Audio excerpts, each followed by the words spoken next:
This is Middle Class Matt from don'tbuythehype.blogspot.com and NC Sports Genius 1. And you can follow me at Twitter at the same name, NC Sports Genius 1. I'm still doing videos from my iPhone.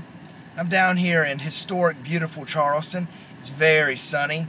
It's actually like a summer day, even though it's mid-March. I actually went swimming at the pool yesterday. It's really nice. Today I'm going to do a blog about the NCAA tournament, the poor reffing that continues to go on in college basketball, and the UNC Creighton game. When I say Carolina, I mean North Carolina. So anyone from South Carolina that gets mixed up, don't. The only Carolina is North Carolina. In the North Carolina Creighton game, we saw a good example of the refs allowing the game to become too physical. This has become very habitual with the referees in college basketball. Creighton began to get physical with North Carolina. There was a time where Tyler Zeller ran down the middle of the lane, and Creighton's big guy, who was labeled at 6'9", 270, he was fat. He probably weighed about 300 pounds and looked 40 years old. He hit him with a forearm and knocked him right off his feet. I heard his body bounce off the court, and there was no call. I would say this was an NFL-like play, but I would say WWE is more accurate. Also, Creighton slapped John Henson's wrist, his hurt, sprained wrist, all game. Even at one time slapped his wrist and winked at the bench. The worst thing to come out of this poorly ref game that was allowed to get too physical, as physical games usually do, they get more and more physical as they go along when the refs don't take control of the game. A lot of people say that refereeing hurts the game, but really it doesn't. When they come out and call early fouls and show they can't be physical, teams adjust and you have a better product, a better looking game. Well, the worst thing that happened was Kendall Marshall, Carolina's star point guard. He broke his wrist from a hard foul. Now Carolina's national championship hopes are probably dashed. There's probably no chance for them to win it. Well, I'll put it to you this way. In my opinion, I think Carolina had about a 70% chance to win the national championship. Now, some people may say Kentucky or Kansas, but I think Carolina had about a 70% chance.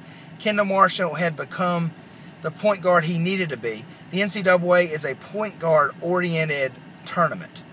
And with Kendall Marshall's evolution as a scorer, he had become the best point guard in the nation probably the last 10 games he played. This giving Carolina the advantage. So I said about 70%. Now Carolina's chances are about 7% or less. Now, I looked at other basketball games and I saw the same kind of things. The bad part about it was the media hasn't even pronounced judgment. For example, back talking about the UNC Creighton game, you would have thought they would have said, look at all the dirty plays they did and the fouls, sort of been like a judge. They do that sometimes. They say, well, this is the way the nature of the game is and this is how things go, but boy, these are some dirty fouls. They didn't even say anything about everything that Creighton tried to do. So I began to watch all these games and see this. The media didn't even respond to it and talk about it. And I think that is because they want to see the upsets. Now, this allows upsets when you have this physical play.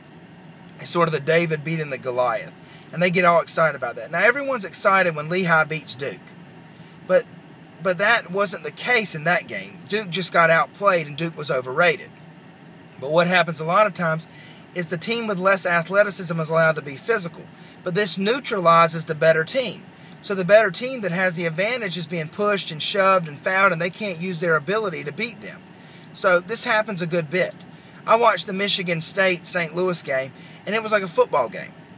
They were fouling and pushing and shoving, and the announcers kept going on, oh, how good Green was and all Michigan State's big men.